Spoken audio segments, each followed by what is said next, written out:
Hello friends, welcome back to my channel. আজকে আমি আপনাদের সাথে শেয়ার করব এগ কারি রেসিপি। কড়াইতে দিয়ে দিচ্ছি সর্ষের তেল। তেল গরম হয়ে গেছে, এতে দিয়ে দেবো অল্প হলুদ আর নুন।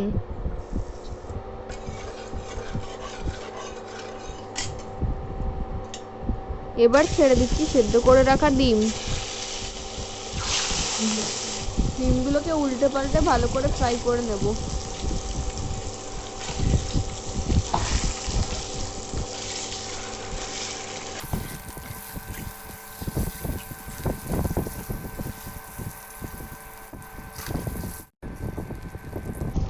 ডিমগুলো ফ্রাই হয়ে গেছে, এবার এগুলোকে তুলে নেব।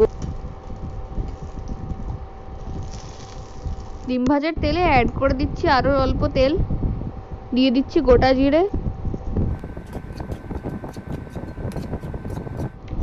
দিয়ে দিচ্ছি গ্রেট করা পেঁয়াজ। এখানে দুটো মিডিয়াম সাইজের পেঁয়াজ গ্রেট করে নিয়েছি।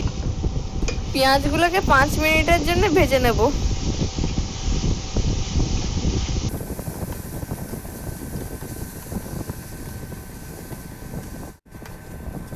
পেঁয়াজগুলো ভাজা হয়ে গেছে, এবারেতে দিয়ে দেবো আদা রসুন বাটা। আদা রসুনটাকে 2 মিনিট নাড়াচাড়া করে নেবো, যাতে আদা রসুনের কাঁচা গন্ধ চলে যায়। দিয়ে দিচ্ছি 1 চামচ হলুদ গুঁড়ো, 1/2 চামচ লঙ্কা গুঁড়ো, 1 চামচ জিরে গুঁড়ো আর 1 চামচ ধনে গুঁড়ো।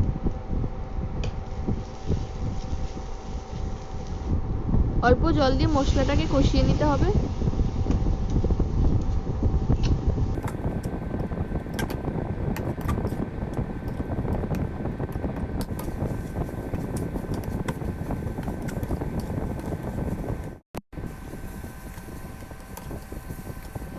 এটাকে 2-3 মিনিট কষিয়ে নেওয়ার পর দিয়ে দেবো গ্রেট করা টমেটো।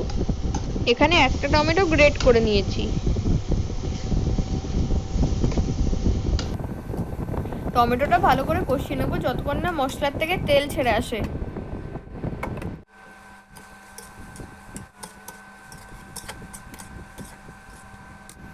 দিয়ে দিচ্ছি স্বাদ মতো নুন,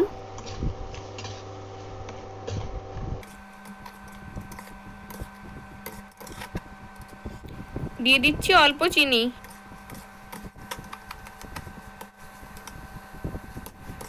মশলা থেকে তেল ছেড়ে গেছে, এবার দিয়ে দেবো পরিমাণ মতন জল।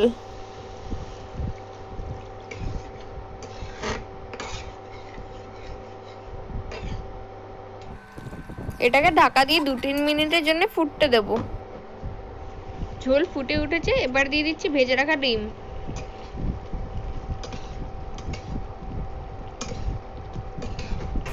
ডিমটাকে নাড়াচাড়া করে এবার দিয়ে দেবো গরম মশলা।